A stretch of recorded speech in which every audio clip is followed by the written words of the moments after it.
하나님의 말씀을 보겠습니다. 마태복음 5장입니다. 마태복음 5장 4절 한 절 읽습니다.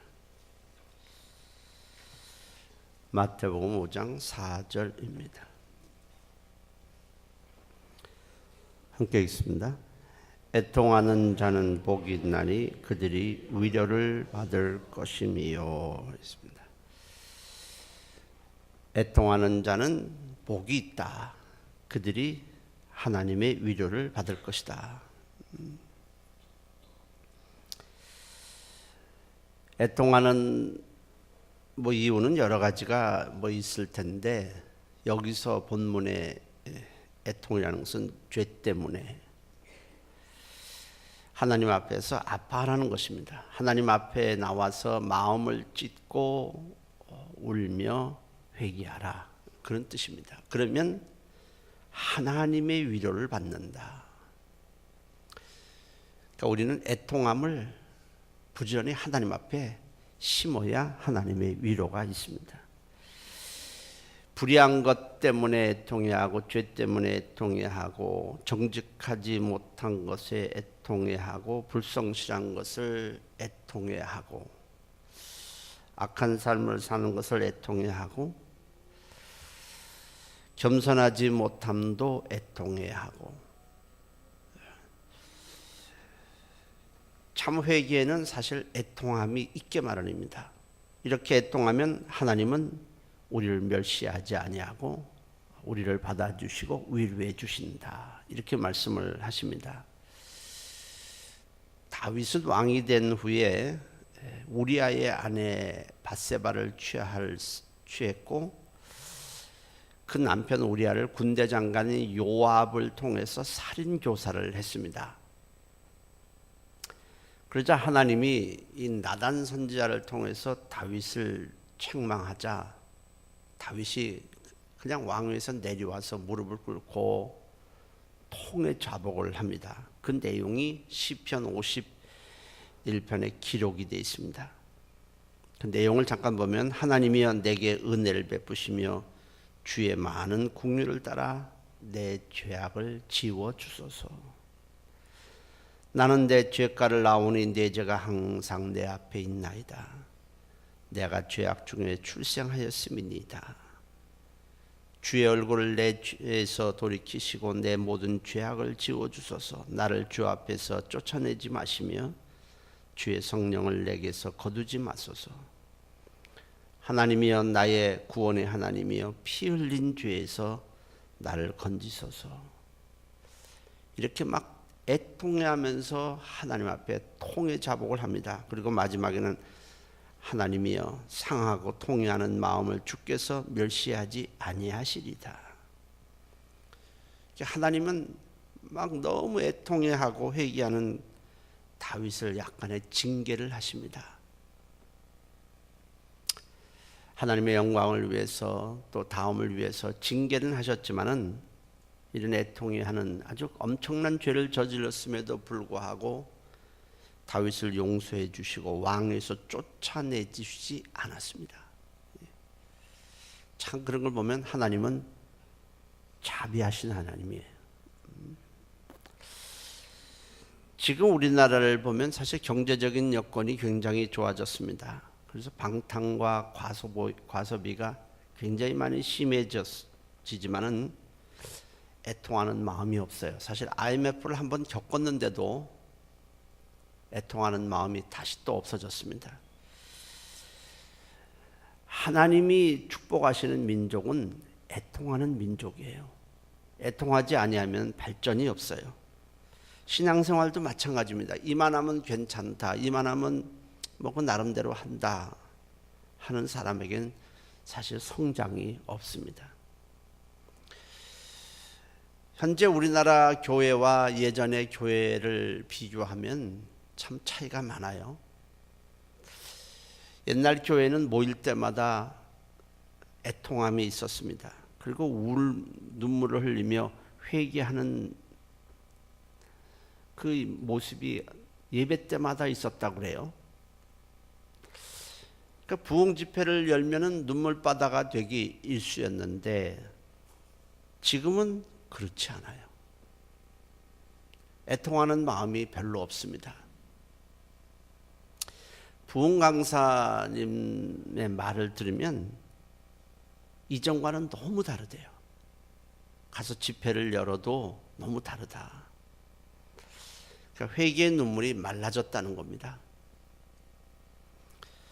그래서 말씀이 마음에 와 닿았을 때 옛날에는 그냥 막 아멘하고 막 박수 치고 막 그래고 그 다음에 회개의 책망을 하면은 그렇게 눈물을 흘리고 애통해 했는데 지금은 뭐 그렇게 감동적인 말을 해도 그냥 그렇게 아멘 소리도 옛날에 반도 안 되고 회개를 촉구해도 눈물을 보기도 쉽지 않다는 거예요.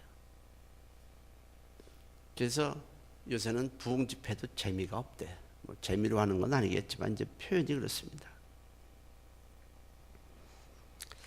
주님께서 이스라엘 백성들에 대해서 책망을 하셨어요. 마태복음 11장 16절 17절에 이 세대를 무엇에다가 비유할까? 비유하건대 아이들이 장터에 앉아 제 동물을 불러 이르되 우리가 너희를 향하여 피리를 불어도 너희가 춤추지 않고, 막 기뻐하고 좋아해야 할 텐데 춤추지 않고, 우리가 슬피 울어도 너희가 가슴을 치지 아니하였다 함과 같도다. 슬플 땐 슬퍼하고 애통해하고 또 주님이 막 주님의 일을 보면서 막 기뻐해야 될 텐데 그렇게 기뻐하지도 않고 또 죄를 책망해도 울지도 않고, 그러니까 유대인들이 이스라엘 백성들이 마음이 단단해졌다는 겁니다. 결국 어떻게 됐습니까? 이스라엘은 망하고 말았어요. 주님의 말씀에 대한 반응이 이렇게 냉랭한 이스라엘 백성들은 결국 무너지고 말았습니다. 오늘날 우리나라 교회의 모습이 점점 그렇게 변하는 것 같아요. 그래서 요새 한국 교회에서는 제2의 종교 개혁이 일어나야 된다, 이제 그런 말들을 많이 해요. 교회가 죄에 대해서, 불의에 대해서, 불성실에 대해서, 불순종에 대해서 회개하지 않으면 사실 교회는 미래가 없습니다. 교회에 하나님의 위로가 있어야 교회는 미래가 있고 성장이 있고 하나님의 축복이 있는 겁니다. 시편 34편 18절에도 여호와는 마음이 상한 자를 가까이 하시고 중심으로 통회하는 자를 구원하시도다. 그거 상한 마음, 하나님이 받으시는 마음은 상한 마음이고 애통하는 마음이고 깨어진 마음이고 자신의 연약함에 우는 마음이고 죄악의 가슴을 치는 마음입니다.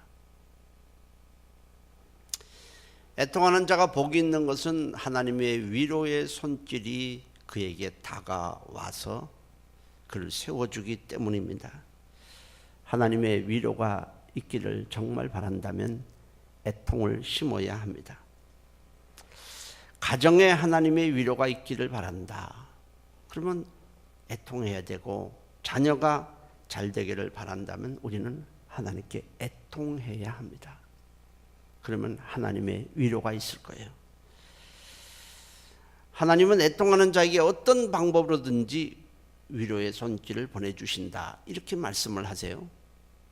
애통하는 자는 복이 있나니 그들이 위로를 받을 것이며.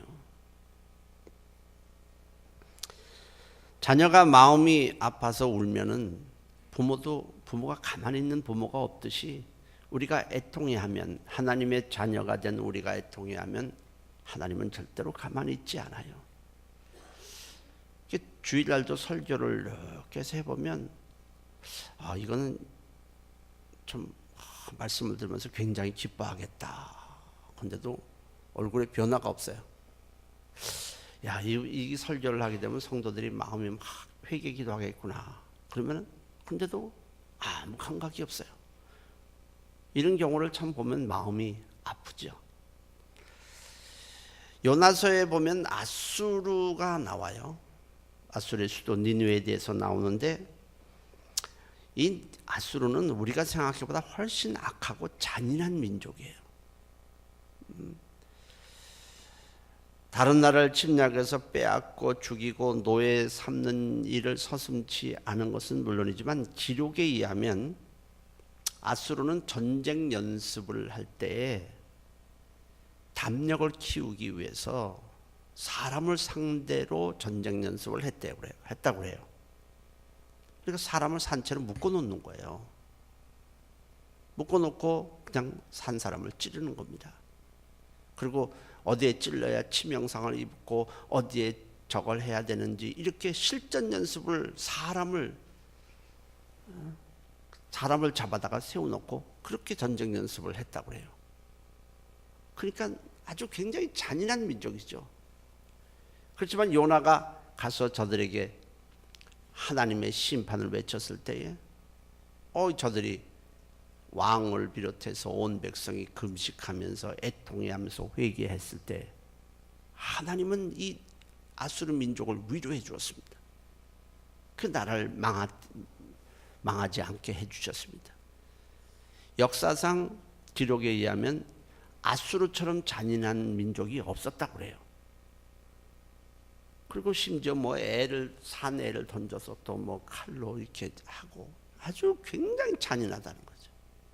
전쟁 연습할 때 수천 명을 세워놓고 전쟁 연습을 산 사람을 묶어놓고 할 정도라면 얼마나 잔인하겠어요? 백성들이 이미 마음이 아주 악해질 대로 악해진 그런 아수르지만은 회개를 했을 때 하나님이 도와주셨다. 그만큼 하나님은 애통하는 자에게는 위로의 손길을 보내주시지만은 이만하면 됐다, 나는 괜찮다 하는 민족에게는 하나님이 위로의 손길을 보내주시지 않는 겁니다. 우리 모두가 다 그래요. 가정도 잘 되길 원하고 자녀가 잘 되길 원하고 다 마찬가지예요.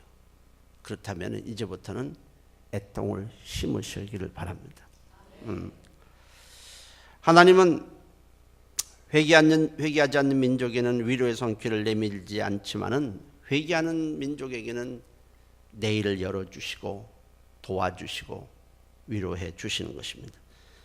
누가복음 13장 5절에도 너희에게 이르노니 너희가 만일 회개하지 아니하면 망하리라 하셨습니다. 개인도 가정도 마찬가지고 교회도 마찬가지입니다. 하나님의 위로하심이 있어야 미래가 있고 발전이 있는 것입니다. 주님은 십자가의 보혈로 애통해하는 자의 모든 허물과 죄를 씻어주시고 성령님을 보내주셔서 성령님을 통해서 우리 연약한 부분을 채워주시고 우리를 위로해 주시고 다시 일으켜 세워주시는 것입니다.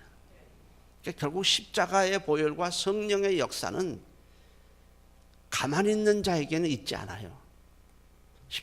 예수님께서 십자가에서 피 흘리신 이유는 우리를 씻어주시기 위함 아닙니까? 그리고 성령님을 보내주신 이유는 연약한 우리를 도와주시기 위해서입니다. 로마서 8장 20절에도 성령이 우리 연약함을 도우신다고 말씀하셨습니다. 우리는 죄덩어리고 연약하고 부족한 건 하나님이 이미 아셔요. 그러니까 주님이 씻어주셔야 되고 도와주시지 않는다면 인간은 희망이 없다는 사실을 잘 아시기 때문에 그 아들을 보내서 십자가에서 몸짓고 피 흘리게 하셨고 그 예수님의 십자가를 보면서 애통해하는 자의 죄를 씻어주실 뿐 아니라 성령님을 즉각 보내주셔서 우리 일생을 동행하시고 우리에게 위로해 주시고 우리를 세워주시는 것입니다. 그러므로 우리가 하나님 앞에 애통을 부지런히 심어야 합니다. 너무 사람들이 마음이 단단해졌어요. 불성실해도 그 다음에 순종하지 않아도 하나님께 봉사하지 않아도 이제 너무 마음이 아무렇지도 않은 거예요. 무슨 책망을 들어도 마음에 찔리지 않습니다. 설교 시간에 그렇게 외쳐도 이제는 가슴을 찢고 눈물 한 방 흘리지 아니하고 신앙생활하는 사람들이 너무 많아졌어요. 우리나라 교회가 부흥한 것은 보면은 과거에 전부 애통하는 마음이 있었기 때문에 하나님께서 거기다가 성령을 부어주시고 오늘날 그들의 그래서 그들에게 교회를 성장시켰는데 오늘날 사실 설교는 얼마나 목사님들이 잘합니까? 인터넷에 책에 뭐 설교 이 자료들이 얼마나 쏟아져 나오는지 몰라요. 그런데 옛날에 목사님들은 무슨 설교 자료가 어디 있습니까? 책이 있겠어요. 오직 성경 하나. 한 얘기 또 하게 되고 그냥 우리 그 말씀 갖고 하나 갖고 움직이다가 뭐 체험한 거 있으면 그거 하나 하고. 사실 옛날의 설교를 이렇게 보면 내용이 단조로워요. 그래도 거기에 성령의 역사가 있었던 것은 저들이 애통했기 때문에 그래요. 그냥 오늘은 설교를 너무 잘하고 아주 막 미사여구를 쓰고 뭐 온갖 무슨 어디에서 난 알지도 못하는 외국의 외화도 어디서 잡아 끄는지 다 해서 예화도 풍성해요. 문제는 애통해 하는 마음이 없다는 겁니다. 오늘 우리가 잠깐 아침에 이렇게 모였지만 애통을 한번 심어서 하나님의 위로가 있으시기를 주의 이름으로 축원합니다. 기도합니다. 살아계신 하나님, 하나님은 우리가 얼마나 죄와 허물 가운데 있는지를 잘 아십니다. 그리고 얼마나 하나님의 위로가 필요한지도 잘 아십니다. 그래서 하나님은 두 가지를 하셨습니다. 아들을 십자가에서 피 흘리게 하셔서 우리 죄를 씻도록 하셨고, 성령님을 보내주셔서 우리가 하나님의 위로와 하나님의 도움으로 일어날 수 있도록 조치를 취했습니다. 그러나 그것은 애통하는 자만의 것입니다. 우리가 하나님의 말씀 앞에 애통해하며 가슴을 치고 눈물을 흘리며 가정 흘림으로 가정도 살고 교회도 살고 우리나라도 살아가게 도와 주옵소서. 예수님의 이름으로 기도했습니다. 아멘. 두 손 들고 주여 두 번 하시고 동성으로 기도합니다.